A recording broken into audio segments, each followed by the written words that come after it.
All information in this program is known to be accurate at the time of recording. Any commentary by the host is for discussion purposes only. Anyone labeled a person of interest by the host or family has not been charged with a crime. All suspects charged with crimes related or unrelated to a case covered are innocent until proven guilty in a court of law. Opinions and views expressed by the host do not represent views of the families or sponsors of this program. In the U.S., there are over 600,000 missing person cases reported each year. Many go unnoticed by the general public and are not covered by the media or investigated by law enforcement. Here is just one of these stories. From Grim Media, I'm your host, Steve Stone, and this is the Grim Truth Podcast. Hello everyone, welcome to this special episode of the Grim Truth Podcast, episode 38.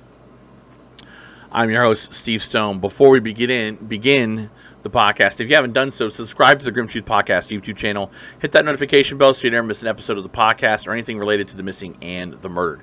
Smash that like button. Smash it hard. We have to compete with the YouTube algorithm so that we can get our podcast, our videos, our missing and murdered out to the general public who might not be familiar with what we do here. And that benefits the cases, it benefits the families, and it benefits the missing community in general. We need to get more publicity for the missing, the murdered, and their families. Finally, leave us a comment. Get involved.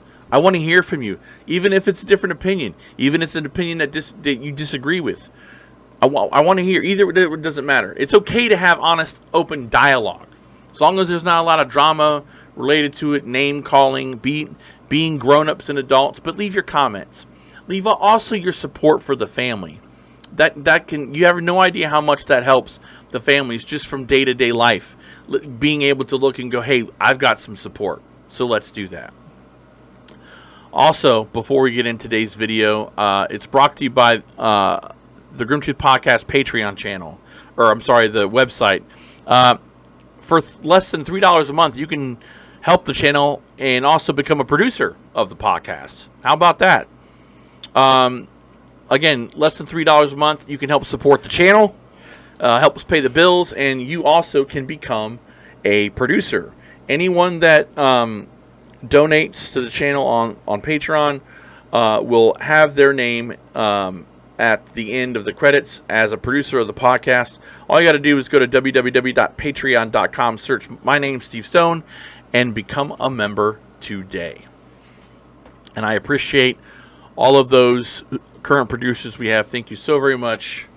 I greatly appreciate it. It does help.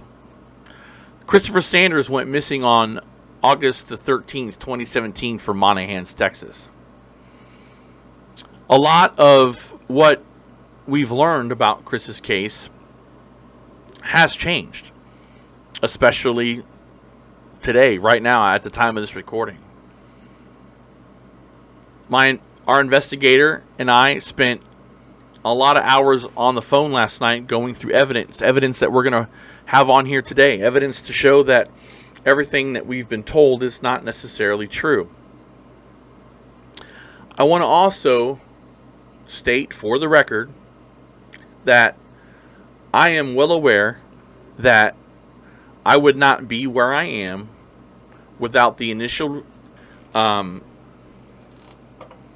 information and reports and names and leads that I got from the group at the Missing East Texas 8. I want to be clear. I am in no way trying to take, steal, or any kind of credit related to Chris's case. I just want him found. That's what I'm going to do. I believe that the evidence that we're going to show today is going to help do that. Not only do I think it's going to help, I think that this could be the last year we do an episode marking the anniversary date of Christopher Sanders' disappearance. I believe that. Our team believes that. And that's the goal we're going to continue to work towards. With that being said, let's talk about some of the things about Chris's disappearance. So on August the 12th, we we were told, well, everybody was told that Chris got upset, got pissed off with a phone conversation with his wife about something. An argument that was so bad that the couple of guys that they were hanging out with at the RV park there in Monahans asked Chris to, take that somewhere else. Come on, nobody wants to hear that shit. Take it somewhere else. And so he did. However, it really doesn't appear to be what it seems. And again, we're going to go into that a little bit later. The next day, that night, everybody supposedly goes to bed. Chris wakes up angry in the morning, leaves his door to the RV open, leaves the car door open with the car alarm going off, and he just takes off. It's after this supposed trip that is taken that Cody Penny calls Chris Sanders and says, "Hey, how's it going? What's going on, man?" And Chris pretty much says, "Oh, I'm mad. I'm taking a walk. Leave me alone. I just got to cool off. I'll come back. I'll come back fine. I'll be back later." And that's it. And that's the last time someone sees Chris Sanders. Today we're going to prove that that's not what happened. Today we're going to prove with the help of phone records that that's not exactly how it went down. We're also going to go into great detail about this timeline and how it makes zero sense, including one phone conversation that Chris made that pretty much sends chills down your spine. So let's get into that. So one of the people I talked to last year was a gentleman by the name of Jason. Now, Jason kind of heard all the kerfuffle going on at the time that Chris was supposedly leaving the RV, leaving the RV park and going for a walk. Now, I can tell you that this interview, when I first did it, and I was a bit of a rookie when it came to interviewing people and listening to them, because it's quite different when you're interviewing someone and asking questions, and sometimes it takes a while, and it took me a while to get this. And even other people had noticed that what was being said didn't quite add up. So I'm going to play for you the interview I had with Jason, and then we're going to discuss the details of what he heard and what he saw and how they differ. So here's the interview I did last year with Jason. Just take a couple minutes and talk to me about, those events that happened right before he went missing. I can talk somewhat about it. It happened like 4 years ago, though, and I don't know how clearly I remember any of it. That's you know what I mean? Like, yeah. I remember certain things, but I don't want to answer questions on something that, like, if you ask me something even if they asked me earlier, and I'm not sure, I can't remember, I'm not going to, you know what I mean? I'm not going to just speculate or anything. No, that's totally understandable. Could you just speak on, like, his demeanor do you remember how he was acting while he was having that phone call? Yeah, he was fighting with his wife. I don't know exactly what they were fighting about, but I do remember him saying things like he was tired of being accused of things that he wasn't doing. In particular, he'd said that several times. He was aggravated, not like hurt anybody aggravated, but he was pissed off, How long did you know of him while he was staying there? Since the day they moved in. I don't know. I don't remember how long they had been there. Okay. And how many times would you say you got together with him? Or that? I don't know. A few times. I mean, he lived 10 feet away from me, so. And do you know if there were any other phone calls like that from his wife that they would argue on the phone? No, I couldn't tell you of any others. Okay. And so, do you remember after he got off the phone how he was after? Yeah, I mean, he was he was as aggravated on the phone as he was off of it. But he didn't get off the phone very much. He was, I mean, if I remember right, he stayed on the phone arguing with him for quite a while. It obviously was bad that people had to ask him to go somewhere else and have the conversation. So was it that disruptive, you think? I mean, there was only like 4 or 5 of us there hanging out, so like, even if that many even. It was hard to talk. I mean, we're all hanging out in a group, and he's on the phone. You know how it is. Yeah. Hey, man, go somewhere else. Yeah. And was Chris? Did you see Chris drinking any time during the night? No, he wouldn't drink that night. He was. We kept offering him, hey man, have a drink. And no, it wasn't. He'd mentioned it wasn't good to drink. When he was mad like that. Okay, so he obviously was in his right frame of mind. Oh yeah, he was sober, and he knew that drinking wouldn't be a good idea. Yeah. Okay. And it didn't seem that bad to me. I mean, what do you mean, like the fight didn't seem that bad? Yeah, like he wasn't acting crazy or anything. He was just, having a fight with his wife like everybody does.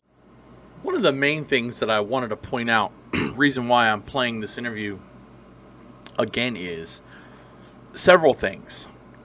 According to Jason, there were 4 to 5 people hanging out, talking, just socializing. This wasn't a party or a barbecue, or they were just drinking beer and just gabbing. And so obviously 4 or 5 people talking, might not be that loud, but the phone conversation between Chris and Angela, according to Jason, was loud enough that, hey man, take it down the road there, take it somewhere else. Another point that I want to make is Chris was not enraged. There's this idea that Chris was so pissed and so angry that he woke up the next day and went for a walk. According to Jason, he was just having an argument with his wife. It was just an argument. It wasn't that big of a deal. So, there again, we're painted a bit. He's so pissed off at everything that's gone on, he just got up and went and take a walk. Okay? The other thing, specifically asked if Chris had been drinking. Now, this is very important. Very important. If Chris had been drinking.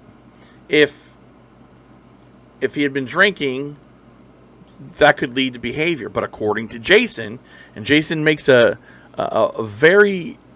makes an adamant point, and he clarifies his remark, his response with, no, he wasn't drinking. We offered it to him, and he said no. Chris didn't want to add to the whole thing. He didn't want to drink. He didn't want to be upset and add to it. So he didn't drink. This part of the conversation you're going to hear next is asking Jason about the next morning, about someone coming in and out of the RV, doors being left open, and somebody who may or may not have been Chris Sanders walking away from that RV park. After that night, did you see Chris that morning? I didn't. Well, I saw somebody. I never saw his face, but I saw somebody that morning leaving his camper. Dressed in all black. They were dressed in all black? Yeah. And to your best recollection, and I know it may be a bit foggy, to your best recollection, did it look like Chris? Like as far as body? I thought it was Chris. Yeah, I thought it was him, yeah. Okay. Were they acting suspicious as they were leaving? Actually, I never did. To be honest with you, I didn't see him actually leave his camper. Okay. my buddy of mine, our other neighbors, he saw it, and as I was pulling in the driveway, I'd gone to a store, and he came in and he told me, he was like, "Hey man, that guy just left Chris's camper," and so I went to go look, and you could see Chris, who we thought was Chris, walking down the road. Did you hear? But by then he was already, he was a good distance away. And did you hear the alarm going off of Chris's truck that morning? No, Matt had told me about that too. I don't remember if it was still going off when we got there, but I do remember his doors being open. Okay. What's interesting about this part of the interview is Jason says that he thought he saw someone walking out of Chris's trailer, and I asked him, did it look like Chris? And he said, "Oh yeah, thought it looked like Chris." Then, wait a minute, no, I didn't actually see it. I was coming back from the store. One of my other buddies did, and that's when he corrects himself. So, to me, I find that a bit. It's questionable. I'm not saying that, everybody has had times where they misremember something.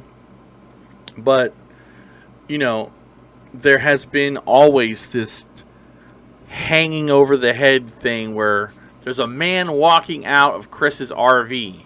A man that walked out of Chris's RV with the doggone car alarm. Now, he didn't hear the car alarm going off, but there's two other witnesses that said there was a car alarm going off, and so the car alarm's supposedly going off. The vehicle doors to the Tahoe are wide open. The door to the RV is wide open, and this guy's taking off down the road in all black. Chris was known not to only wear blue jeans, not black jeans. Again, that's what everybody's been told. The other thing, I'm questioning whether or not this was Chris, because I don't believe it was. Chris Sanders, and I'm going to prove to you later on in this video that what would have set Chris Sanders off, that from the last conversation he had with his wife to in the morning, what would have just set him off? What if anything? So I don't believe it. I don't believe it was Chris, and I think I can prove that it wasn't. I'm concerned. The one thing that I am concerned about is the question of whether he thinks he saw. Well, the bit where he said, "Well, yeah, oh no, I that wasn't me. I was at the store." That's kind of interesting to me. It's something that flagged in my brain. And the other thing, again, Chris Sanders was not enraged the night before. He wasn't enraged where he was going to lose his stuff. He was in rational mind. He knew that, yeah, I'm mad. He admitted, according to Jason, he was mad, but he wasn't mad enough that he was going to drink, and he knew that drinking probably wouldn't be a good idea, so he didn't. So it was just a normal fight. Chris wasn't acting all hysterical when he got off the phone. So what happened between then and there?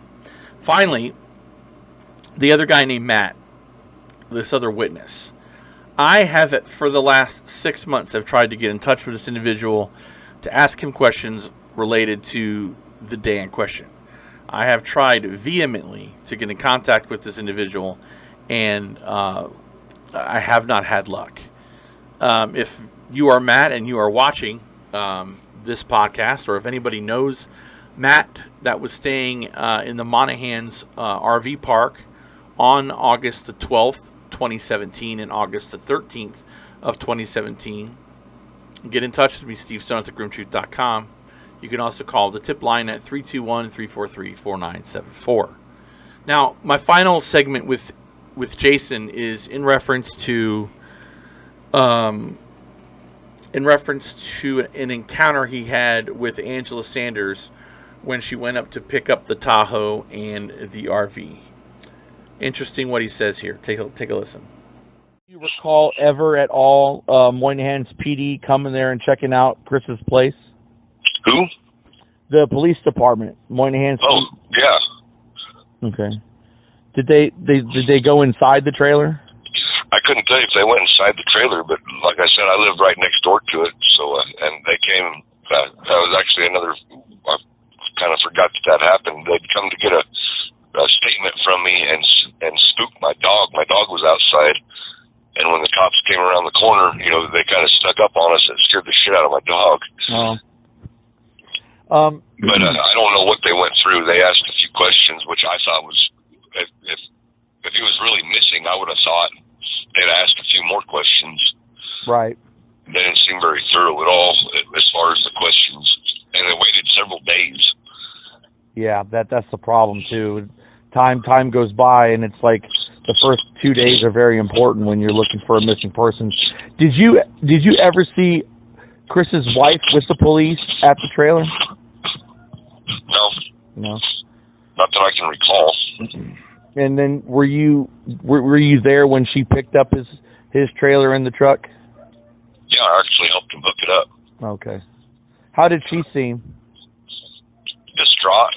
They had a baby with them, though. It was her and some other lady, and they had a baby. And the baby, I don't know if it was Chris's baby or the lady that took her's baby, but the baby was crying. They'd been on a trip, and they wouldn't have it no more. So that's why I went outside and helped them hook up the thing. And you say she seemed distraught, like she just... She kept saying dumb things like, "Oh, I can't believe he'd do this," which it seemed to me, I do remember feeling when she was saying that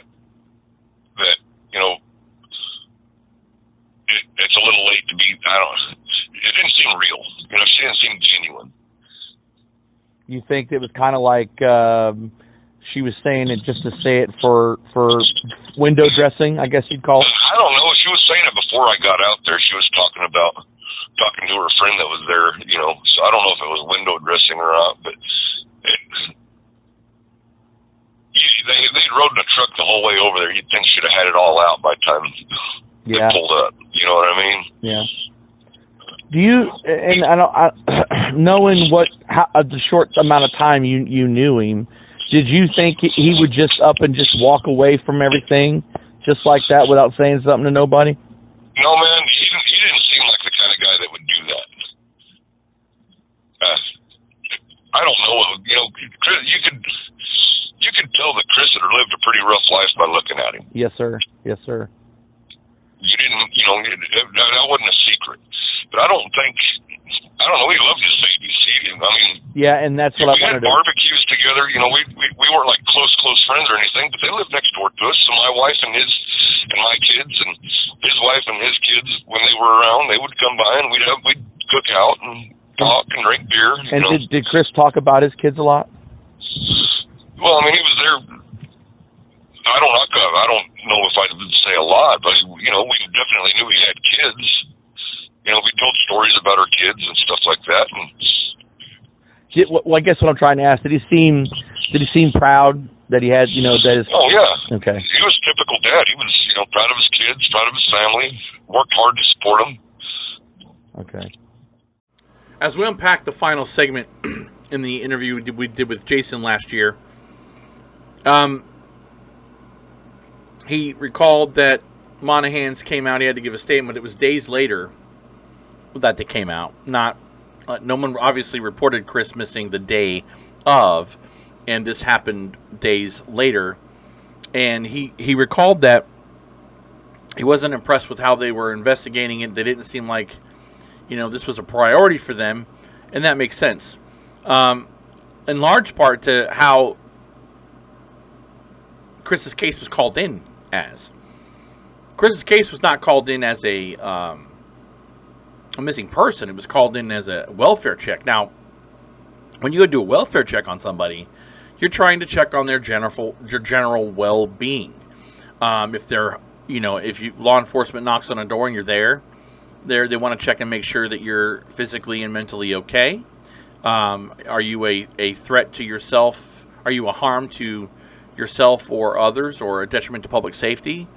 And if you're not there, and no one's heard from you in days, obviously, unfortunately, they go checking to see if anybody's in the home, and if they're in the home and they're deceased.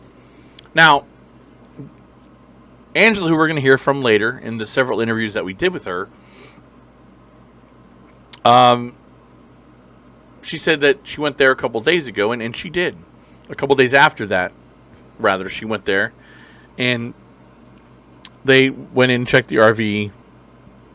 Nothing of significance. But again, this wasn't treated as a missing persons case. This was treated as a welfare check. The other thing that was quite interesting that Jason said in the interview last year was he helped Angela, put the RV, hook up the trailer and whatnot, and she was going on about how I can't believe he did this, Chris, it's Chris's fault he left, and or he whatever she said. He felt that she was being disingenuous, his words, not mine, that it was kind of like, I mean, I guess what he was trying to say was, it's like an 8-9 hour drive from where she lived in Mount Vernon or the Dangerfield area to Monaghan's is 8 hours or so, depending. And you'd figure you get out of the system. Of course, they had a baby crying, and no, that wasn't. I don't think it was. It's not a kid that Chris has. It's probably somebody else, not related to Chris, but neither here nor there. But he felt that it was disingenuous. Finally, Chris loved his kids. Chris fought to get custody of his kids. Chris wanted to be in his children's life. He, like Jason said, he was a proud, hard-working dad and wanted to keep it that way. So, recap. Then why would Christopher Sanders leave? The argument they had wasn't, quote, that bad. I mean, it was bad enough for the 4 to 5 people that had to ask Chris to leave. But in Jason's eyes, it was just an argument. Chris didn't drink that night, according to Jason. He offered him a beer, and Chris said, no, I'm not drinking, I'm mad. I don't want to drink when I'm mad. It's not good. He wakes up, and I know for a fact Chris didn't get a phone call from anybody, and we're going to show those later. He didn't get a call from Angela. So what set him off to take this walk? To leave his car doors open, to leave the RV open and just boom, haul ass, and nobody really knows if that was Chris. The guy says he saw him, then he didn't see him. Might have been, looked like him, but there was no definite that was Chris. Investigation was not an investigation. A disingenuous comment in general discussion days later. And Chris loved his kids.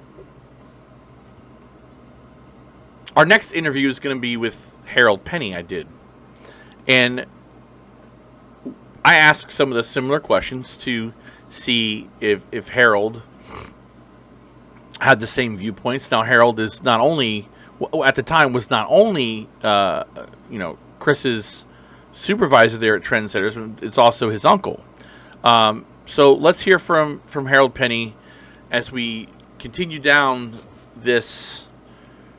It's no longer a rabbit hole as we dig out fact from fiction in the case of Chris Sanders. I think the most important thing about Chris's case is that Saturday night before he goes missing. And Right. now he was with you guys like at a little, it wasn't necessarily a get together, but you guys were just kind of hanging out? Yeah, we were there at RV Park just hanging out, we were drinking, whatever. And, carrying on there. And was Chris drinking that night? Yeah, he was a little bit. I know he was drinking some beer, and he might have been getting into my Crown Royal there a little bit. Okay. And were you there when he was having that phone call? Yeah, I was, and I'm about 100% positive it was with his wife, because they had been arguing. I don't know, it seemed like every day, but anyway, he was pretty upset, and but as far as really listening to this conversation, I didn't. The only thing I did do, and I wasn't rude to Chris at all, is, there were several people standing around. I said, "Hey, Chris," I said, "why don't you go over yonder somewhere, and have this little talk on the phone, because I think he was getting pretty salty, Would you say that? How would you say? I guess my question is, how would you say or describe his state of mind? He was upset, man. He was upset. Something fearsome seemed like, whatever discussion they was having, it had him. I've seen Chris upset several times, and he was pretty upset, whatever it was, Right. And have you ever heard Chris or known Chris to talk to his daughter? And if so, would he have talked to her the way he was carrying on? No. No, I don't believe so at all. Okay. I've been around him and his kids. No, not a conversation like that. I just don't believe so. Okay, good. So if you haven't been taking notes, I really urge you to do so. If this case really means something to you, it would be probably helpful if you take notes. So we're talking to Harold, and one of the things that I asked Harold was obviously the argument. They're having to get together, but I asked him if he was drinking. This is where the rubber meets the road, because Jason said he was not drinking at all that night. He said he wasn't drinking. How did he know he wasn't drinking? Because Chris said, "I can't drink because I'm mad, and I'm not. I don't want to do that." Now Harold said he was having a couple of beers and also was getting into his Crown Royal there. Now, this is a discrepancy. One witness says he was drinking. Another one said he wasn't. Is this important? Yes. It is important because it goes to an individual's frame of mind. Is this something that gets snagged up on? Look, if he says that if he was drinking, maybe he had a couple beers and then maybe he stopped, it's a possibility. But I'm not quite sure. It's just interesting to me that one person says he wasn't drinking at all. And again, Jason said he was offering him booze, and he said no. But Harold said he was drinking. The argument. Now, Harold believes it was with Angela, his wife. He believes that they were arguing that night, and it was loud enough, and Chris was pissed. Which, might be a bit of a contradiction from what Jason said. Jason said it was just a normal argument. Harold said he was fired up. He was very, very upset, and they were arguing. Now, Angela has always stated that Chris wasn't arguing at her. When he was talking to her, it was about a per diem. Now, again, I'm going to show you phone calls later on. It's going to add all this together. So just pay attention. So Harold knew about the per diem issue. As a matter of fact, Harold tried to get that per diem for Chris, and that was something that Harold stated he was working on. We've talked about it. You'd figure if it was about the per diem, why wouldn't, and he's yelling and bitching to Angela about it. Harold's right there. He didn't bring it up to Harold. He didn't bring up anything about the per diem. The other comment, the reason why I asked the question if he was yelling at Ashlyn, because the story said that Angela had said early on that Ashlyn called and Chris was upset and he was mad at Ashlyn. Harold says that wasn't the case. Harold Penny says no, he wouldn't talk to his daughter that way. And other people say the same thing, that he wasn't that mad. By the way, the phone conversation between, again, I'm going to show you later, but I know for a fact that conversation with him and Ashlyn that night, him and Ashlyn that night lasted 3 minutes. From what I was told by Colby, Ashlyn's sister, or Ashlyn's brother, I'm sorry. Getting ahead of myself. Colby said that Ashlyn butt dialed her dad, but wasn't going to hang up, picked up the phone, started talking. That was it. Do you see where I'm going with this, folks? There's contradictions. There's these are holes that I'm trying to lay the groundwork for the events, because they're not adding up. None of this is adding up. 3-minute phone conversation. I'll have the times for you in a bit, but that was a 3-minute phone conversation, and according to Colby, who would know pretty well that wasn't an argument. It was an accidental butt dial, but she wasn't going to hang up on her dad, so they chatted a while. 3 minutes. So those are the main crux of the issues we have. Drinking, not drinking. Okay. If he's arguing with Angela about the per diem, as Angela states, Harold's right there. Harold knows about it. I mean, if he's that pissed off about it, then he could have talked to Harold right then and there. Remember what Jason said, ladies and gentlemen. Jason said that Chris made a comment that he was tired of being accused of doing things he wasn't doing. Nothing about a per diem.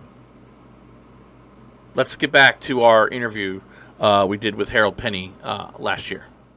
Cody called me whenever Chris had taken off walking. And I was in Pecos at the time at Walmart.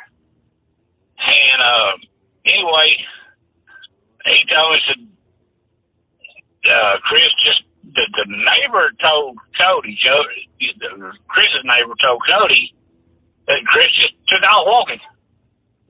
But left the door open or whatever on his Tahoe, blah, blah, blah.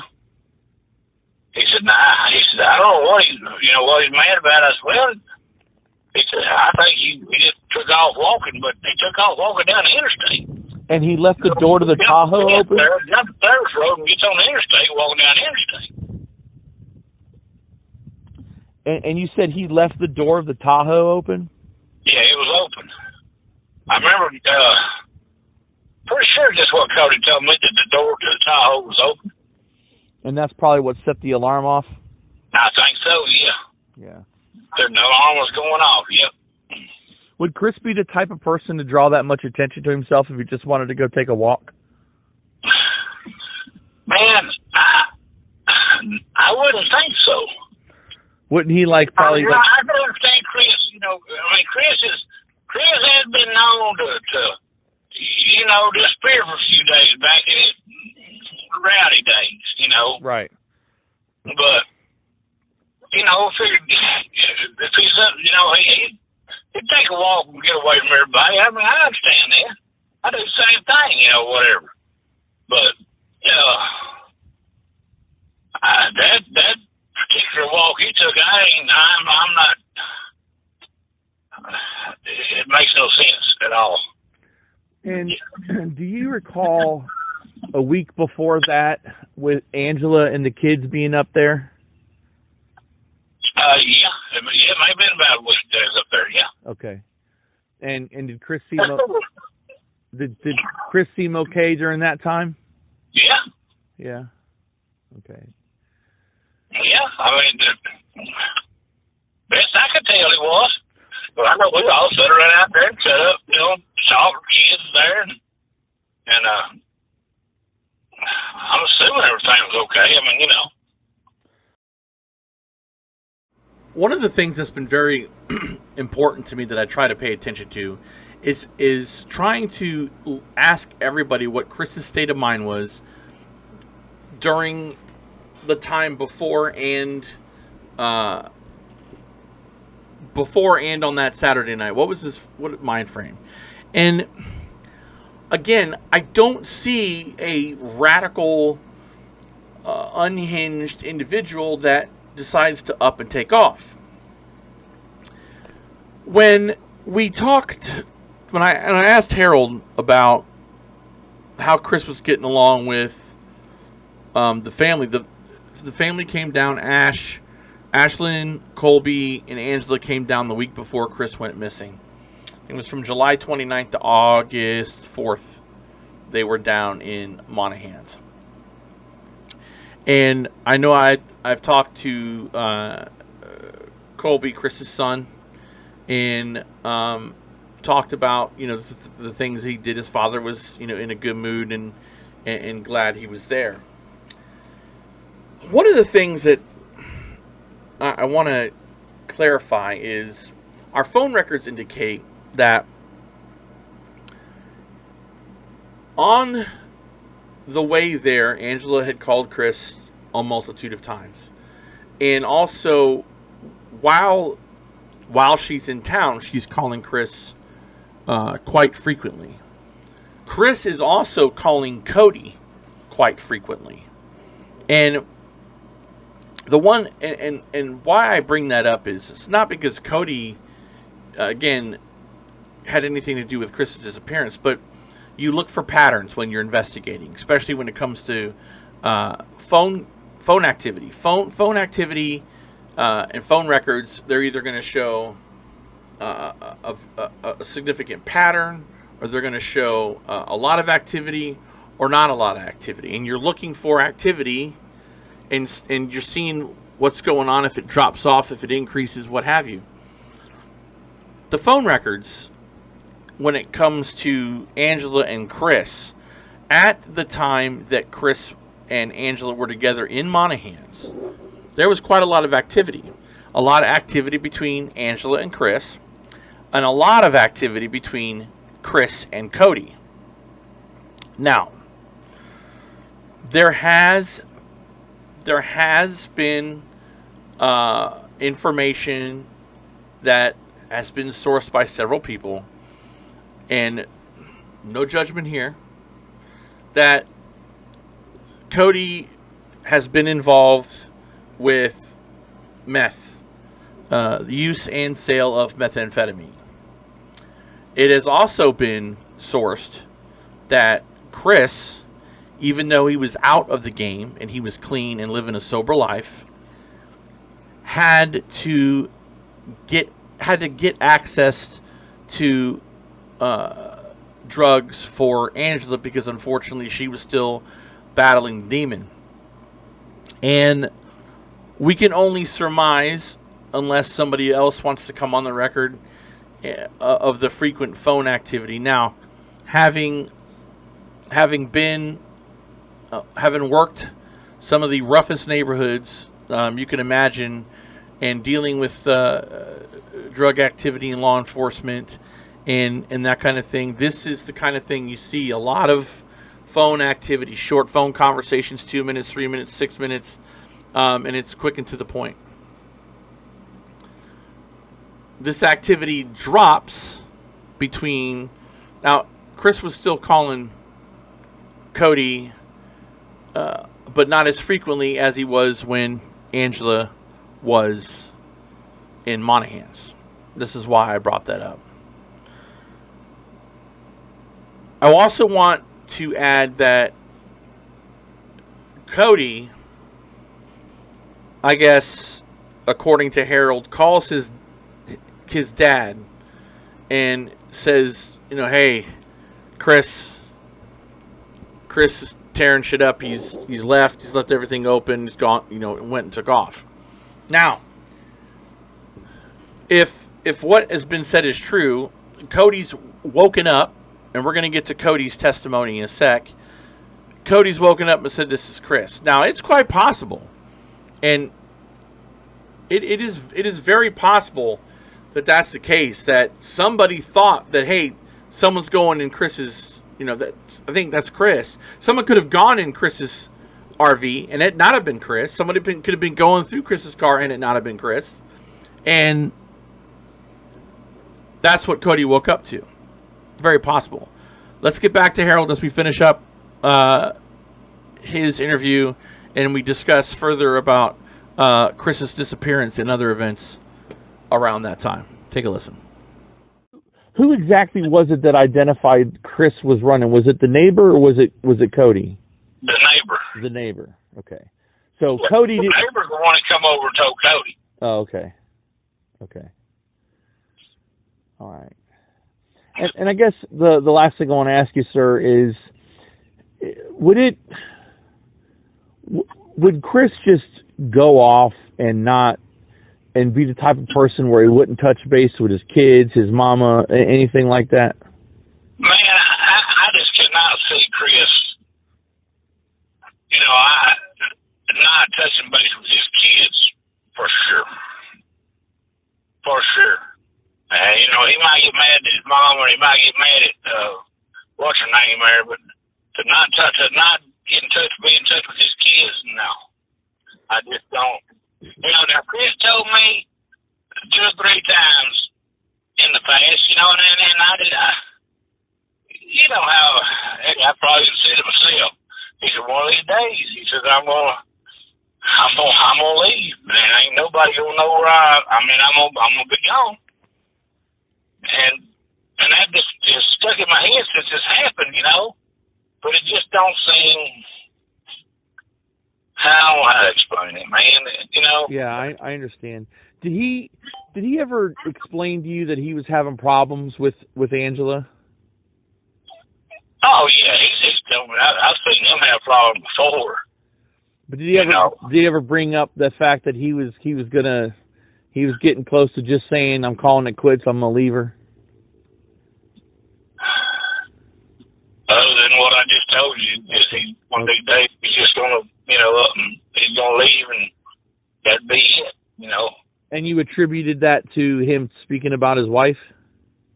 Yeah, more than anything of her not knowing where he's at or whatever, but not his kids and not his family. Right. And were you on site when she picked up the belongings and stuff? Were you there? No, you weren't there. No, I didn't even know she showed up to get them. And when Chris was up there working, did he ever have any issues when he was up there working? She'd show up for work all the time. He showed up for work all the time.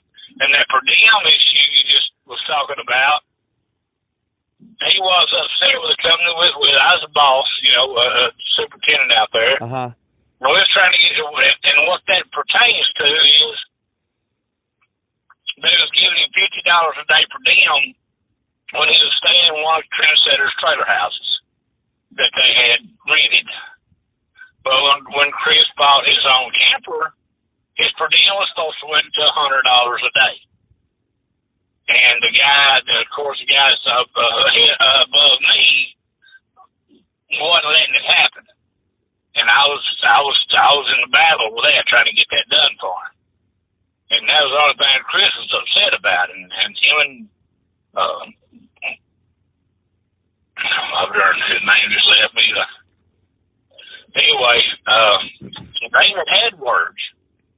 And I backed Chris up 100%. I said, well, you're wrong. But Chris should be getting $100 a day for them, And I know that him and Angela argued about that or whatever, we was trying to get it straightened out, but, things just don't happen overnight, but, Yeah, so you did hear him and Angela arguing about the per diem, or he told you that they were arguing about it? Yeah. Okay. So we're not even halfway through. with this. And I told you guys this is going to be a long one. This is going to be a long podcast because not only are we painting a picture, we are filling in the blanks. We're connecting the dots. The per diem issue was obviously a bone of contention when it came to Chris and to Angela for that matter. Now, where there's smoke, there's fire. The per diem thing obviously was a major issue, but who was making it the bigger issue? Now, there's no mistake that Chris was upset about it. We've heard Harold talk about it. We're actually going to hear Lewis is the foreman that was above Harold. We're going to play his interview. I spoke with him a few months ago. But who was it for? Like, was it Angela upset because of the money issue? Or was it Chris? Now, we're going to get to that later on, the finances thing between Angela and Chris, because that plays a part in what was going on in Chris's life at the time before he disappeared. But we talked to Lewis, who was the former foreman out there for Trendsetters down there in the Monahans area where they were doing the oil pads. And he discusses the per diem, and then we also discuss the Chris Sanders disappearance and how he found out about it. Here's our interview with Lewis. And I was actually the superintendent in West Texas, and one of my foremen is the one that hired him. But I know about what went on that night. Due to the we talked about it afterward. But so you knew. Want to go ahead. Oh, I mean, you said you knew or you didn't know what happened the night before you went missing? Yeah, they were over there drinking. It was Harold and Chris and Cody.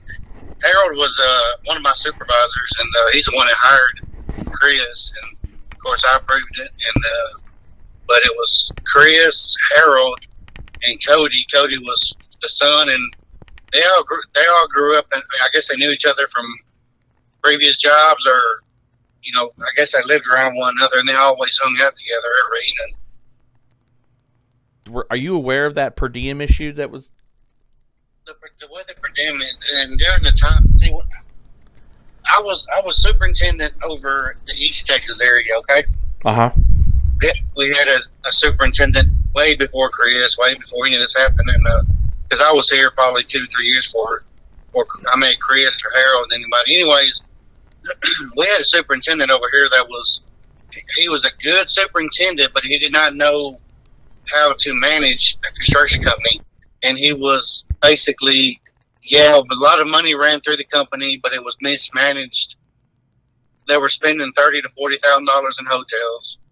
They were spending it was like the money was never getting to pay bills. It was just being burned up. So I come down here and restructured it, and but I remember that incident. He pulled his camper down here without authorizing it through me, and he said I got my trailer now. I need per diem. I was like, Chris, this is not how this works. I was like, if I let every operator do what they wanted to do, then we just don't operate like that. Everything goes through me, and the reason I said that, during that time I rented a bunch of trailers in town, and to cut costs so we can keep operating. The way we did it, we tried to manage 20% for operations, and then I figured another 5 to 10% for overhead. Tried to stay around the 30% range, and if you ever went to college or business, that's what you got to have to be profitable. Right, of course. And at that time, we were in the 8%, 9%. We were in. I mean, we wasn't bankrupt, but we were. We had all these employees. We had to do what we had to keep operating. And I told Chris, what would it look like to the owners if I paid you per diem and I got 4 trailers in town that I got 6 rooms? I was like that. I was like, just let me get built up. Let's get cranked up, and let's get all these rooms full. And again, they can't bug me. I was like, but right now I can't help you. Right. And then he, of course, he blew up, and I let him walk off, and then, but after that, I always make it a point, and I try to approach the employee again, but he understood. I don't think I'm pretty sure he wanted to put his trailer on there, but like I said, I don't think that nobody had any beef with him. So now that we got the explanation for the per diem, so the per diem's a legit thing. Chris was pretty upset. Again, Chris was under the impression he could bring his own RV. Obviously, it wasn't the case. But we're not done with Lewis just yet, because Lewis has something else to say about Chris's disappearance. But before we get to what I think is a considerable new turn of events in Chris's case, we need to see what Cody says, because as you well know, it has not been hidden from everybody. Cody and I had a bit of a problem when it came to just trying to get information. And look, I have never wavered in the fact that I believe that anybody that knew anything or anybody that was there, I've never wavered. They needed to say something, right? And Cody's silence was kind of, concerning. Again, I'm not coming out and saying Cody had something to do with Chris. I'm not saying he did or he didn't. I just said it was concerning that he was not talking regards to what happened to Chris. So after a lot of back and forth between Cody and I, public and publicly, he talked to me. And so let's share that conversation with you. I asked him, tell me when you spoke last to Chris. And he said, the day he took off walking. And I just wanted to know when you found out Chris left. When you spoke to him last, how did he sound? How did he leave the RV and car? When did the family know, other than you and your dad, Chris was gone and had not come back? As soon as he took off, his neighbor that lived behind him come knocking on my door. I thought it was Chris, so I yelled, come in. Then I heard, hey, Cody, your cousin just took off walking east on the interstate. I said, okay, so I called him. He answered, and I asked him, where was he going? What was going on? He said, hold on one second. He said he was tired of all the bullshit. I'm guessing between him and Angie from the arguing on the phone the night before. I'm going for a walk. I said, man, come on. It's too damn hot to be walking anywhere. I'm going to come get you. He said, no, leave me the hell alone. He'll be all right. I said, okay, you're a grown-ass man, but if you get tired and need me to come get you, he said, okay, but he'd be okay. Then he hung up on me. Now about his camper and Tahoe, when I came outside after his neighbor come and got me, his front door to his camper was wide open. His car alarm was going off. The neighbor said he came off the camper mad about something and tried to get in his ride, but I think the keys, he left the keys in it, if I remember right, and he somehow got the hood open and I guess was trying to shut the alarm off but didn't accomplish that because he took off. After he hung up on me, I tried calling him about an hour later to check on him, but his phone went straight to voicemail. I tried several times, but it all went straight to his voicemail. Later that afternoon, Angie called me asking if I've talked to or seen Chris because she'd been trying to get a hold of him, but wasn't able to. And that's when I told her about him taking off. Look, he's always took off walking before in the past at home, not out there, but he always ended up calling someone to come pick him up, or he'd walk back to wherever he left from. That was his way of cooling down and not arguing or getting into a fight with whoever it was. The day he took off, I just figured he would walk to the store and come back because it was about 115 to 120 degrees that day. Once he hung up on me, was the last time I spoke. Was the last time I talked to him. On God, I don't know what the hell happened to him or where he went or whatever. I wish I did. I don't care if you or anyone else believes me or not, but I'm telling you the God's honest truth. I said, what time do you think it was when you got the knock on the door? Do you remember the neighbor? And so I'm asking that question. I'm also asking, was Chris complaining to you about a per diem that he never got? And then and then he says, no, I don't remember what time it was. I want to say around lunch or so. Do you mean before or after he took off? Yes, they fucked him out of some per diem. After Chris left, did anyone close up the Tahoe? Do you remember who came to the, he came and got you, like which neighbor? Yeah, I closed him up. It was the neighbor behind him. I think his name was Jason. My last conversation, and here is something that I think is important because it's going to play into the next couple of things that we're going to get into.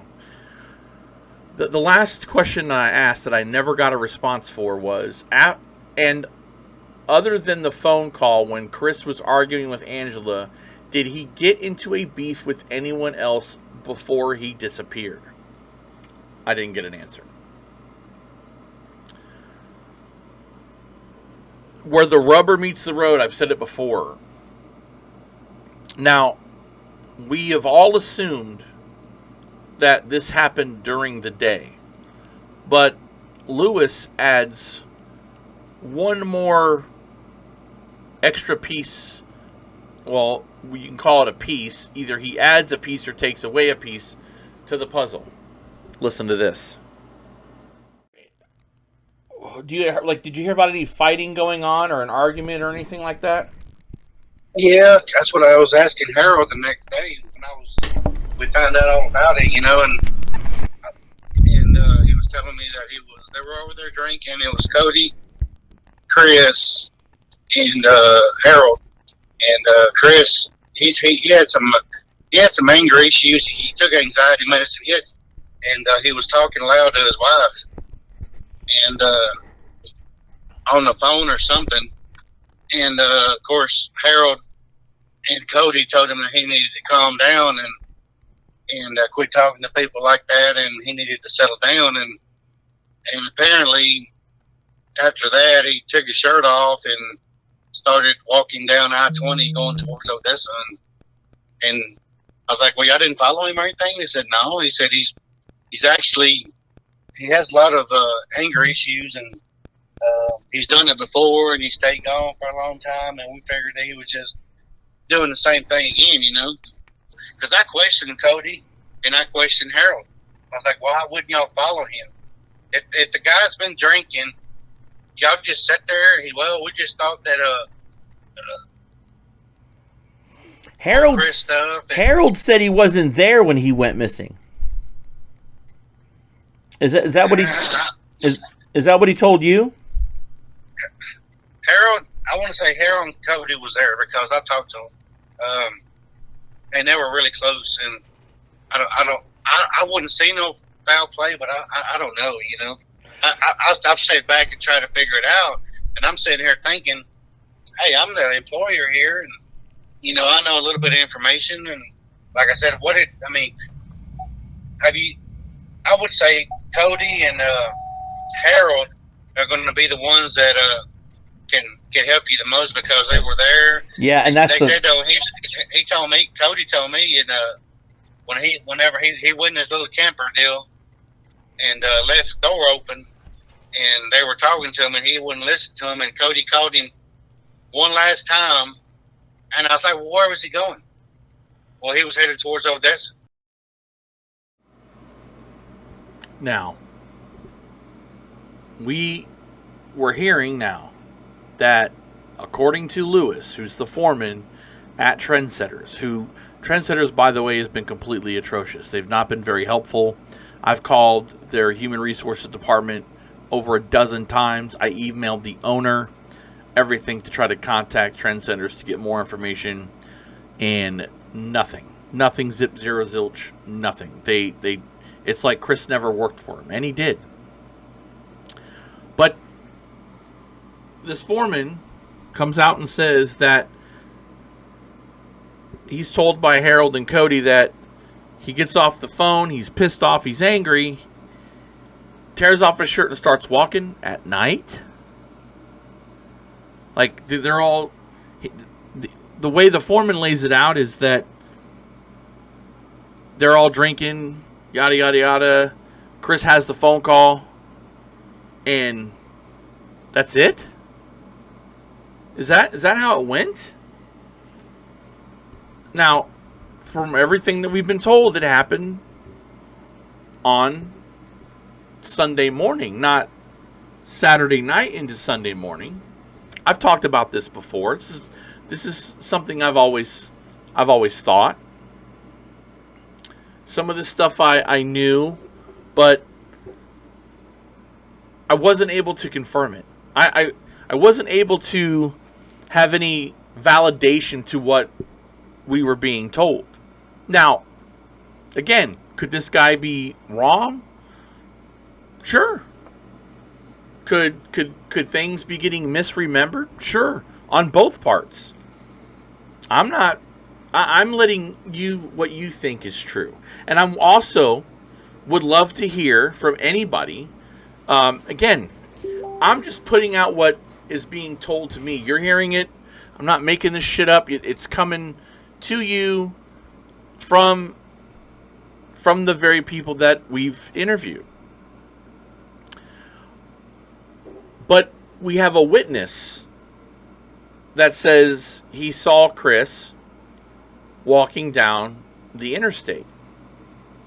And I'm going to play that for you, and something that no one's ever heard before. But before we get into that, let's hear from Angela, because we've heard from Jason, Harold, Cody, Lewis.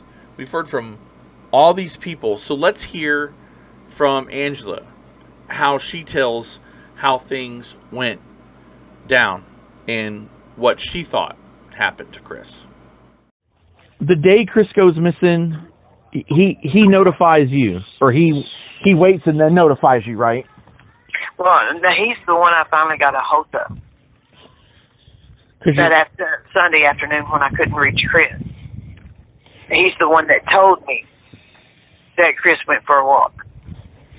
And then so after that point, you're worried, you're freaking out. You call him again, which was did you call him again that Sunday? Oh yeah. And what does he tell you when he does he tell you not to come or hang on, don't? Yeah, when I said, well, I'm fixing to get my stuff together and come on out there, and he told me, no, don't do that. You know how, Chris gets something, gets hot-headed about stuff or gets something on his mind. You know how he is. Just give him a little time. He'll come back, and I'll let you know when he gets back, basically. And at what point did you say, screw this, I'm just going to go up there anyway? Monday evening when Cody got home from work and Chris still wasn't there. And Chris called you and said, yeah, he's still not back? No, I called him. Yeah. I called him. Oh, okay. I kept calling until he answered. I don't think that's what happened. And from all the things I've been told about the alarm going off and all this stuff, this is just typically not what my husband would do. Right. Not at all. It doesn't even sound like him. And I don't know why I can't get the police to understand that. And then just the simple fact that the other thing that I just don't understand too is if Chris goes missing, why would somebody tell you, hey, listen, everything's fine, don't worry about it, if he's putting you off or just shining you on, I mean, what would be the point behind that? You know what I mean? Like, it doesn't. I don't know. Yeah, it just doesn't. Unless. I mean, because in the past, when Chris would get mad, he would, he'd go off. And he might be gone from his kid's mama for a day or two or a week, But Chris wasn't mad at me. He wouldn't have just taken off and not talked to me.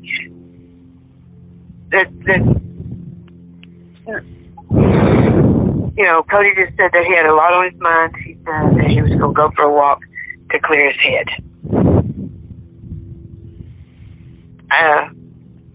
Okay, I'll accept that.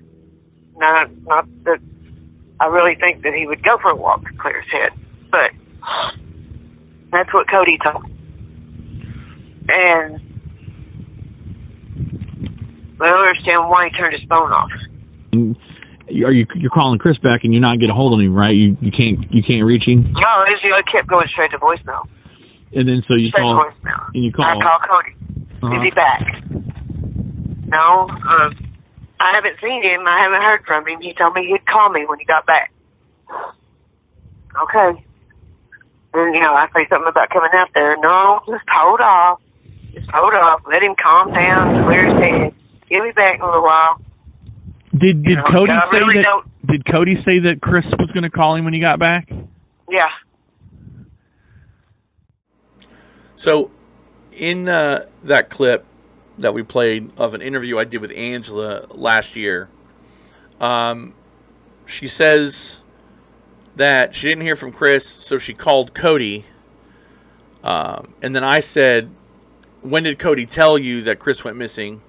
She says, oh, no, I had to call Cody. I called Chris, and I called Cody until he answered. So we have our phone records from August the 12th.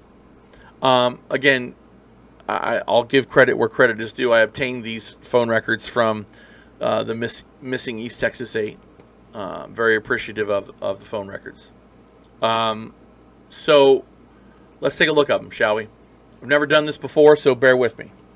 I'm going to highlight, if you look, the phone records for August 12th, 2017 through August 15th, 2017 for the phone for Angela Sanders. Now, I will highlight this entire box here is for the 12th. Okay, if we go down to the 13th, and we'll highlight all the calls for the 13th. The first call she places to Chris Sanders is the 5:51, August the 13th, 5:51 p.m. Chris Sanders, it goes to voicemail. Her next phone call, as she states, was to Cody Penny at 5:52, outgoing, and they talk for 3 minutes. Now, here is again where there's an inconsistency in the information.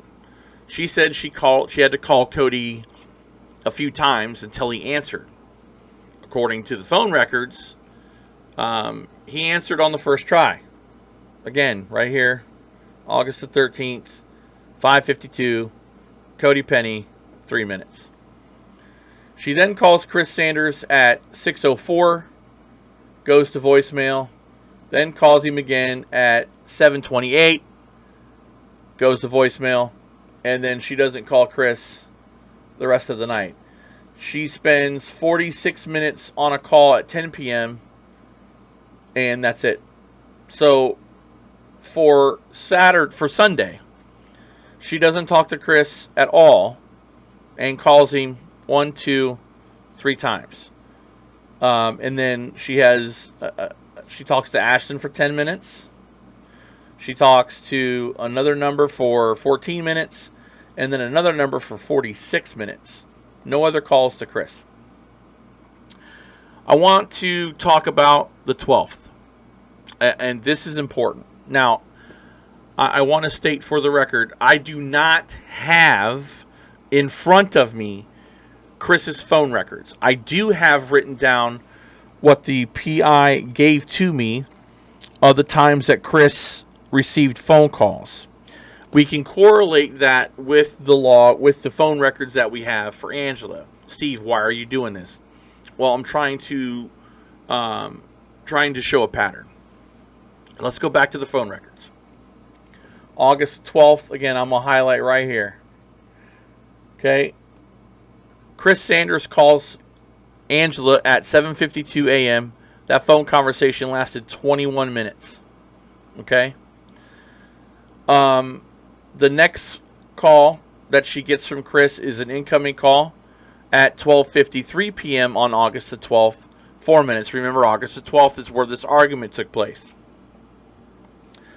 She then gets an incoming call from Chris Sanders at 5:10. So her and Chris, the last time they talk on Saturday, or the afternoon call was at 12:35. They don't talk again until 5:10 p.m. That's a 2-minute phone conversation. Then Angela calls Chris at 5:13. It goes to voicemail. Now, they just spoke 3 minutes ago. Is this some type of argument? Maybe, maybe not. Is this when they started arguing? 5:15. There's an incoming call. That's from Chris. It's 3 minutes. There's a call down here at 5:17. That's a prison number. So she gets a call from her son who's locked up in prison.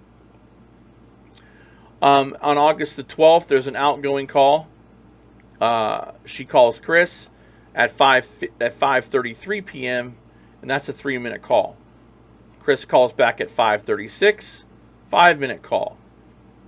Chris calls back at 5:47, 4-minute call.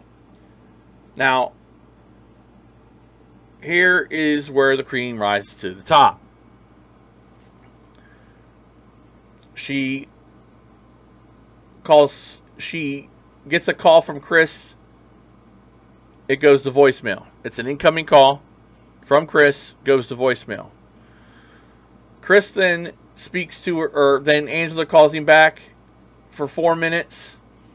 And then at 8:56, it's another call for 5 minutes. And then the last phone conversation is at 9:22 p.m. for 1 minute. So let's highlight the times that she called, like from 8 o'clock on. Okay, so we've got 8:50, 8:50, 8:56, and then the 9:22 call. Now, in the very beginning, when we heard from Jason and we heard from Harold and we heard from, we heard from those two guys about the argument, the argument that was supposed to be going on about whatever it was. Jason said that Chris was being accused of something, and Angela says that they were discussing the per diem, or that Chris was talking to Ashlyn. Now, Chris does talk to Ashlyn at 8:53, and that call to Ashlyn lasted 3 minutes. Now, I haven't been able to speak to Ashlyn, and it's my understanding that Ashlyn has no inkling to talk about anything related about this, and I understand that. So I talked to Colby, and I asked Colby. Colby said that it was a pocket dial. She didn't mean to call her dad, but they spoke anyway. Okay, so then I want you to pay particular attention to, we're going to go back to the phone records. I hate to do this to you. So we're going to go back to the last call that she makes to Chris. There's a call at 8:56. It's not the last, second to last call she makes to Chris at 8:56 that lasts 5 minutes. Okay.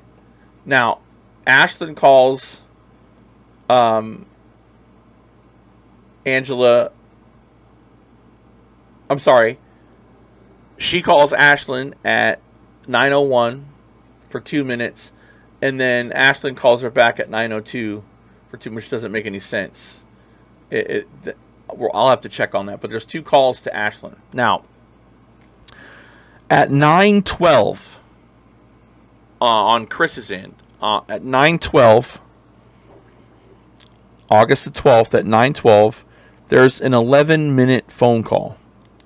11 minutes. This phone call is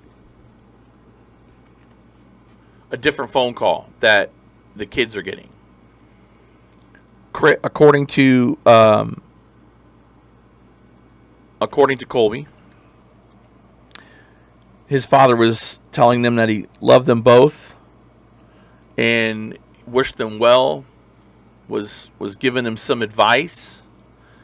And I asked Colby, was that kind of a weird phone call to get? And he said yes.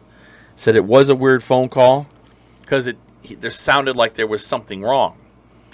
And my question to Colby was, well, did it sound ominous? He said yes. I said, did he sound like he was saying goodbye? And Colby was like, it was weird because, one, he'd never sounded like that, and it just was different. And when they got off the phone, it's an 11-minute phone conversation. When Colby and his sister got off the phone, they had a conversation about it, that it felt like something was wrong. The last time that anybody speaks to Chris, other than from what Cody says, anybody else that speaks to Chris is Angela. And again, that's the phone call that took place at, if I believe it was 9:22. 9:22. It was a 1-minute phone call incoming. It was Chris, and that was it. Now, my problem is this. If you look, and we have more phone records, we didn't get all of the phone records put on a spreadsheet. We didn't get all the phone calls on a spreadsheet for the podcast because we're looking into things in real time and we're doing things. There are a lot of phone calls from Angela Sanders to Chris Sanders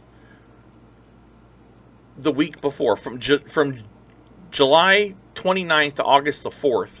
While they're there, there's a lot of phone calls to Angela Sanders from Chris. A lot of phone calls, like a lot. She talked to him quite a bit when she was traveling up there. My issue is, this is my issue, and I think you all could agree. There's a lot of phone calls to Chris on August the 12th. There's a lot of phone calls between Chris and Angela. She makes 1, 2, 3. She makes 3 outgoing calls that day. But Chris is also calling her back. Now, Sunday's what bothers me. Sunday, and we can make a big deal out of it, or not. On August the 13th, which was the Sunday, there's the 551 call, voicemail, the 604 call, voicemail, the 728 call, voicemail. And then on the 14th, here's the 14th, there's a 6:10 a.m., a 6:11 a.m., a 7:59 a.m., a 10 a.m., a 2:04 p.m., and a 4:54 p.m. A couple more calls to Cody on August the 14th, and I think that's the night that she goes out there. August the 15th. These are all the calls on August the 15th. Only one call to Chris at 2:21 p.m. Folks, this is what I'm trying to say. This is going to be tough for some people to hear. Now, Angela could just had been fed up, pissed, and didn't give a shit. But the calls start to decrease. She called that man all the time. They talk to each other all the time. But other than the 14th, there is, I mean, she goes up to Monahan's on the 14th. That's when the police get called. Right? So she's calling. But then they start to drop off. We don't have all the phone records, but they just start to drop off. Why? Why do they drop off? What is the reason for the drop off? Did she just figure Chris it up and left? But my problem is the lack of concern.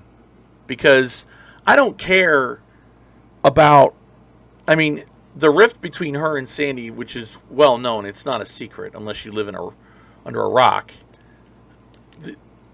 There's no love lost there. I mean, that's nothing new. But I don't understand. Chris is your husband. Now, she goes to Monahan's. She grabs she goes down there to file a report, but it wasn't a missing persons report. It was a welfare check. And then on top of that, a couple of weeks later, she goes back up there, takes the Tahoe, takes the RV, and brings it home. She sells the Tahoe. The Tahoe is gone and gets sold. Here's the pictures of the car that were on Craigslist, where she sold it, and it's pristine. But how is Chris supposed to get home? That's my question. Again, it's a realistic question. If she told me once, and I'll have to find it. She told me once that if he walked, he would automatically know to go home. How would he know that? If he took a walk, like everybody suggests happen, how would he get back? How would he get back? How would he get back home? All his stuff's gone. I mean, now he was paid up until with his rent and so forth. He was paid up until the first of the month, but it needed to get gone, and then soon after it was sold. The RV was sold. The Tahoe was sold.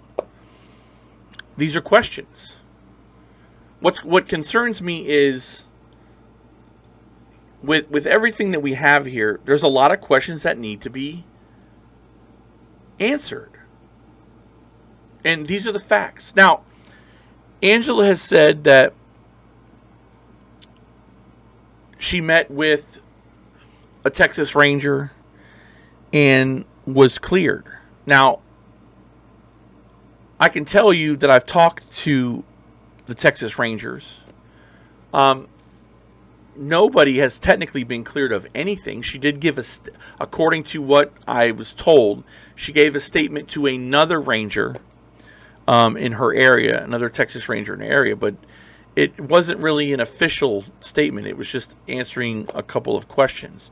There was a statement form that was sent to her, according to Agent Breeding, that was never filled out and returned. Now, again, nobody has really been looked at as a suspect because this is a missing persons case, right? But I'm asking the right questions here. The truth has to come out, and there's more, and we're working on that.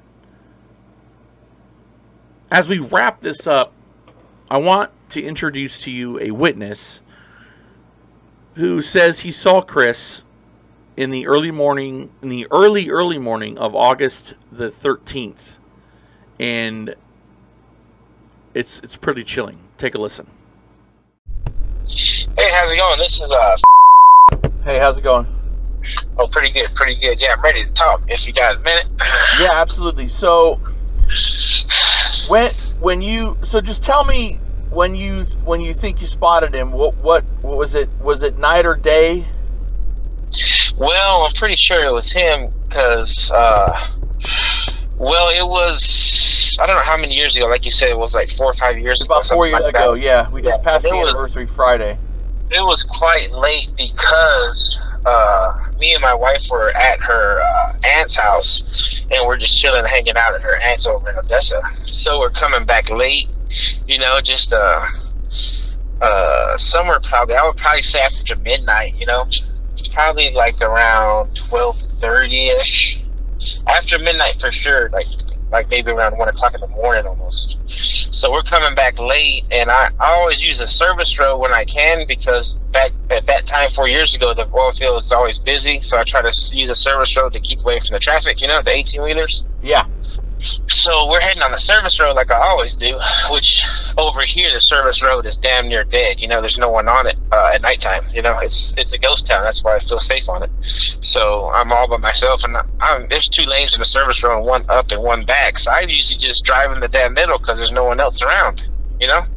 So I'm driving, and we're past the Fort Stockton exit, which is about 18 miles from Monahans, and that Fort Stockton exit is kind of like a middle point between Odessa and Midland. So we're passing that Fort Stockton exit. We get maybe like 4 or 5 miles past. I remember there's a guy walking right in the middle of the fucking street. I said, what the fuck? This guy's walking right towards me in the middle of the street. So I slow down. I said, man, did you see that? And we look to the left, and we see a car behind a truck, and you can tell they're together. There's a mid-sized car, and then there's a F-150, newer F-150 to the left truck in front of it. So, and you can tell they're together, they're right behind each other with the lights on. And this dude's in the street, so it freaked me out. And I said, what the fuck is this guy doing walking in the street at 1 in the morning, in the service road? And I didn't see anybody else, but there was a car there behind the truck. So this guy's walking towards me. It's late as hell. And so me and my wife seen it. We're saying, damn, what the hell is this guy doing out here, And I know we were tripping out all the way back because it was like another 10, 11 miles to get back to Monaghan. So I know it was only maybe like 4 or 5 miles past that Fort Stockton exit. We just seen him walking in the middle of the service road, right in the street. Like I said, like I drive in the middle, so he's coming right towards me. So I see him in time to slow down and go around him. I think he's wearing a white shirt, and it's the guy that we seen on the flyers, because I seen him 2 weeks later. I told my wife, I said, hey, isn't that the guy we seen walking in the middle of the night the other night? She said, yeah. She said, that's him. It's important to note that the witness and his wife both identified the individual that was walking as Chris Sanders. Now, I really wish that Monahans would reach out to this witness. I wish they would answer my calls, because they would truly, truly know. They would have a lead. They have a lead that if what Lewis said happened, and what this eyewitness said was fact, then Chris Sanders didn't go for a walk on Sunday afternoon. It didn't happen. In our final segment, before we wrap this podcast up, we're going to talk with Mickey and Dustin. Mickey and Dustin are a brother and sister, and they are very close friends with Chris. And I wanted to hear from a friend. Wanted to hear someone who knew Chris and very close, and what he thought Chris, what they thought Chris would think about all of this. Take a listen. Chris Sanders isn't just a missing person. He is a father, a brother, a son, an uncle. He was a human being. He battled demons, resurrected his life, found God, rode a bike. I talked to Colby the other day, and I said, what was some of the things that you like to do with your dad? And They love to go fishing. They love to go riding. They love to take walks. They just loved being together. And I'm sure that's the same thing that he loved. I'm sure there was things that he loved to do with Ashlyn. And I hope one day that we can hear from her and she can tell a story about her and her dad. It's obviously difficult for her. She obviously can't bring herself to talk about it, and she wants to focus on school and in her future, and that's understandable. However, I firmly believe that she's a voice that needs to be heard from. Colby wants to know the truth about his dad too. And he's a great young man. He has a wonderful future. He loves volunteer firefighting. And I'm one of his biggest supporters. And I hope he gets to go to the fire academy and do what he loves to do, because he's got a heart of gold. And I'm sure that came from his father. No disrespect to his mother. But you can tell that these kids were raised right. I was also going to interview Sandy Sanders for this. And I interviewed her back when I did the second episode on Chris. And I asked her, but then I got to thinking, I don't have to ask Sandy Sanders how she feels. I don't have to ask her what her days are like, because I know what they're like. I talk to Sandy 4 times a week. We've developed a wonderful relationship over the last year. And she suffers. She suffers sometimes in silence. Sometimes she feels that she's got to shut down and tune everything out. What's so bothersome about this whole deal is, does anybody really think about her and how she's feeling? She has no idea what happened to her son. She wasn't even notified right away. She found out on a fucking Wednesday. Nobody told her. Harold didn't tell her. Cody didn't tell her. Nobody fucking told her. Angela told her. Days after. That's a mistake. And that hurts her heart, because she obviously feels that if she could have done something, if she'd have known faster, that place, does anybody ever think about that? She didn't get to make a decision. It was taken from her. The cold, hard, undeniable, grim truth of this 5-year mark of Chris Sanders' missing persons case is, there's a lot of missed opportunities. There's a lot of things that don't make sense. So let's stroll down it, shall we? Let's recap all of this. Chris deserves a recap. Chris deserves an investigation. Chris deserved the opportunity to be a father, be a son, an uncle. He deserved to be home for the holidays. He deserved to spend time with his children. So, why did it have to happen like this? Somebody's not telling the truth. Why didn't Angela just say fuck it and go down there? I don't know. she says Cody told her not to. Well, Angela don't strike me the woman that lets somebody tell her what to do. I have no doubt that she's not going to talk to me after this, and I'm fine with that.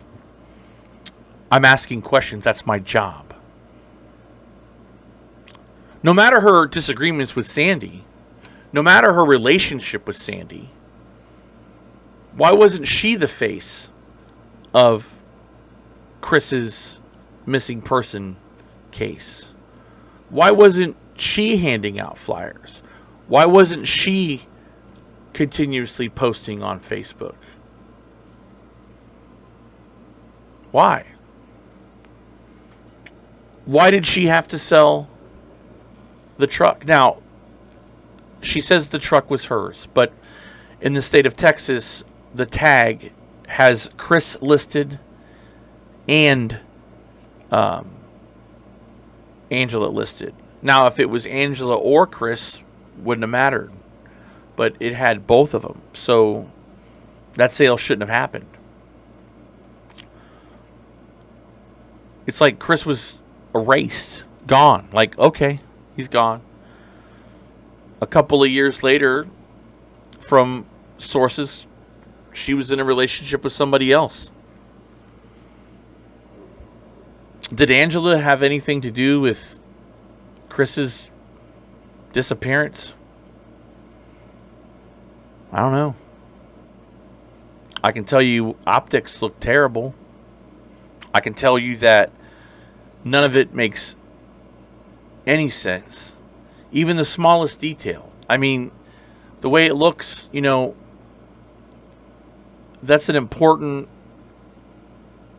thing, and you're not taking the lead. There were people that took the lead. I want to address this. The missing East Texas 8 was doing the ground and pound work in the beginning, along with Sandy. They were doing what they could. Sandy filed the missing persons report. A nod to the missing East Texas 8, because if it wasn't for their checking the DNA to get Chris into Amos, wouldn't have gotten through.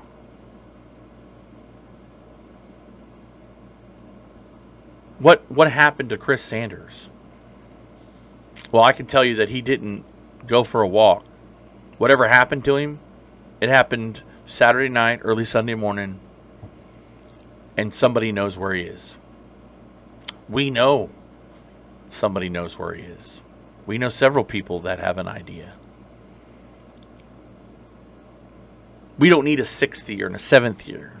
It should end now. It should end after this podcast. Silence breeds contempt.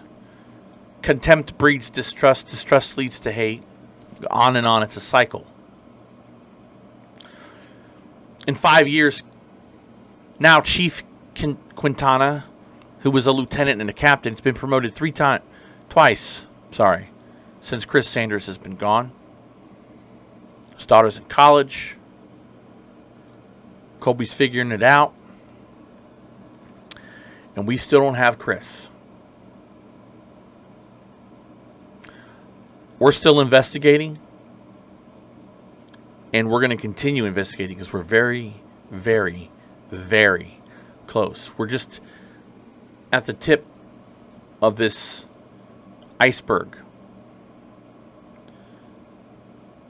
And I want to say one thing to those of you who are hiding your secret. Your time is running out.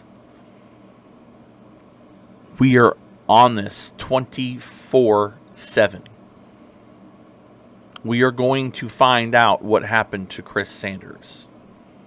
Whether anybody wants to find, whether you want us to find out or not, we're going to. And hopefully, this will be the last marking of another year that Chris Sanders is not with his family.